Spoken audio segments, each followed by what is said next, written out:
Hello and welcome back to the Mind and Money podcast. I'm Sherry, a financial coach. And I'm Val, a financial planner. And today we are talking about the polarizing topic of ADHD being a superpower. So in some ways we do feel this, in other ways we don't feel this. And we want to talk about both sides of that coin because I think it's talked about a lot as a superpower, but the other side isn't talked about as much. So when I brought this up as a topic, Sherry, what was your immediate reaction? Ooh, I don't really like that terminology because really it is a disability. It is a challenge. But one of the things that I've seen is that because some people are able to do amazing things with it, and also because a lot of the challenges that folks with ADHD have are perceived as us being lazy, unmotivated, all of those things. And because of the talk around superpower and all the things that we can do, I feel like it's not really thought of as a disability. It's like, you're just lazy. You forgot to pay your bills.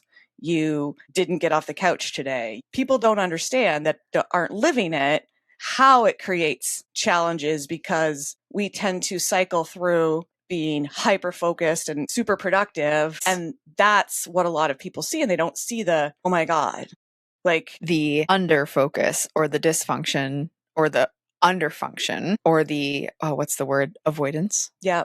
Well, and one example, we were chatting about this before, is yesterday I had a dentist appointment and then I went to get my hair done and then I went to Costco, and getting my hair done and Costco were a bit of a drive, about half an hour away. And I got home and I just needed to lay down for a minute because I just felt really exhausted. And despite loving the shit out of my hairdresser, I don't think that's the right stylist, Stylist, yeah. And having an amazing visit and just being able to talk business and all of those things, it doesn't feel like it's draining, but that was a lot of out of the house for me. And, right. But for a lot of people, that would just be a regular day and they would come home and continue versus like, holy fuck, I am executive functioned out. And I think there's two sides to that too. Like as the ADHD person who might come home and still continue doing things, as my therapist pointed out, there's also that overfunction where you're overfunctioning and you're not paying attention to your body. You're not in connection and you're just continuing to go because you have to continue to go, or you think you have to continue to go. So you coming home and truly just like laying on the couch. Did you read? Did you just lay out? It was on the floor, to be clear. Nice. Because I also believe I'm hypermobile and I have a lot of this sounds ridiculous, but my head just feels really hard to hold up sometimes. So then you're doing your exercise thing. I was laying with one of my stretcher things. I'm just like, oh my God, my head's done being held up by my neck. And I think you mentioned pushing through. And I think a lot of feeling the need to do that comes from, we have perfectionist tendencies a lot of times. Mm-hmm. Everybody has different lives, right? If I had little kids that I had to feed and a spouse that worked an afternoon shift, and I would not have been able to do that. And if I had a regular job, I wouldn't have been able to do those things during the day, and I would have to work all day and then do one of those things and then continue on my life, which, holy shit, that's exhausting. But I also think a lot of it comes from us feeling like we need to overwork and spend more time doing things and try and do things perfectly because we spent time hearing, you're lazy, you're not doing the things, you're not we create these expectations of ourselves that then have us pushing ourselves too much. So, and one of the things I've been thinking about recently too is, well, I don't think ADHD overall is a superpower. I feel like there are aspects of it that help, and it might be a little of the tism in there too. As of late, I've been like, oh, wait, I do adhere to rules really well and other things. But I think a lot of it is having that superpower around a specific area. Yes. And for me, thankfully, I've chosen a good career path. I can have a conversation with somebody and my brain starts to go to, I think you have these challenges with your money. If you tried this, this, this, or this, that would help with that challenge. So it comes from having it as a passion, but also being able to connect the dots because we see so much more and have such a wide awareness of things, which is, I think, is a misunderstood part of ADHD because it's the worst named thing ever, because attention deficit it may appear that sometimes, but it's actually, we are paying attention to so many factors.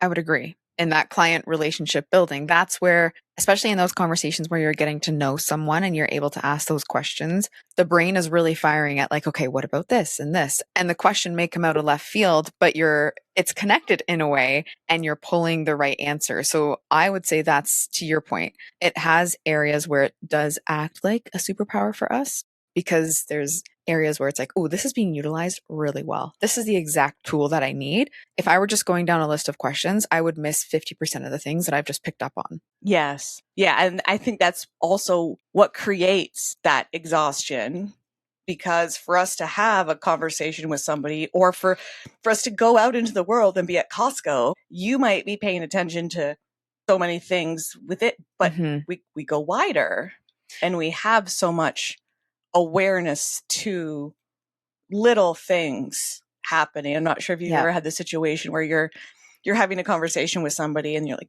did you hear that? Yes. Do you smell that? Yeah. Did you see that? Often, this is bless Jason's heart, it's him. And he's like, I don't hear anything. I don't smell anything. I'm like, okay. Or you're having the conversation with someone, but then there's a conversation over here and you're trying, like somehow you're listening to that one and you're having this conversation and then you're like, or God forbid, two people talk at the same time at once at you. Or the TV being on and phone being on. The old overstimulation. Or commercials come on and they're like 10 decibels louder, which I hate. God forbid if that conversation you're overhearing is somebody being like, oh, I got a call from a debt collector, or I just took out a new loan, or I'm thinking about buying a new car. It's interest rate? It's like, okay, first it was 50-50 paying attention, but now it's like 75-25. Yes. Yes. And if this conversation over here is small talk, it's like 10-90. Yeah. And I'm pretty sure that my eyes show it. So when I was looking at points, it's very similar to what we talked about. So there's a bit of that divide between the empowerment aspects and then the reframe to those who feel like it is a disabling condition. And I think that we go between it depending on the area of our life and how it presents itself. The time of day, the cycle of the moon, what we did yesterday, what's on our to-do list. What we ate. So there's the superpower, like the strengths-based view, which is hyperfocus as intensity. So when we do get into that state of flow and we're like, yes, this is amazing. Absolutely. Feels like a superpower. Divergent thinking, which is forgetting the box existed and pulling things and seeing things differently. Resilience and empathy.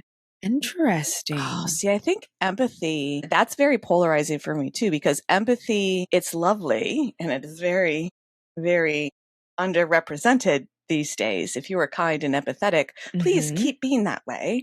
Don't let the world tarnish all of that. But the empathy part of it can also be really exhausting. Yes. Too, especially doing what we do and you have a conversation with a client or a potential client and they're sharing with you.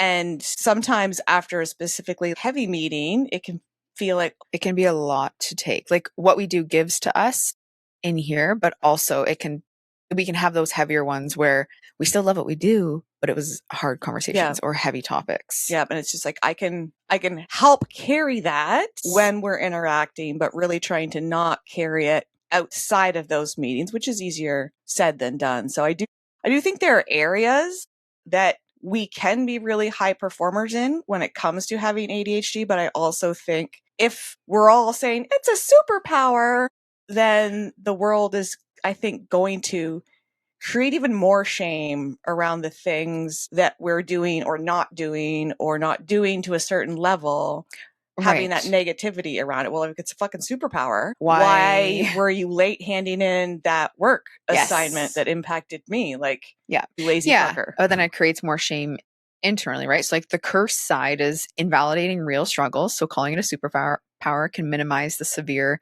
executive dysfunction, anxiety, and depression. Unrealistic expectations. It creates a shame loop that the individual cannot live up to. Superhuman image. You're laughing because it resonates. Denial of the disability and lack of agency.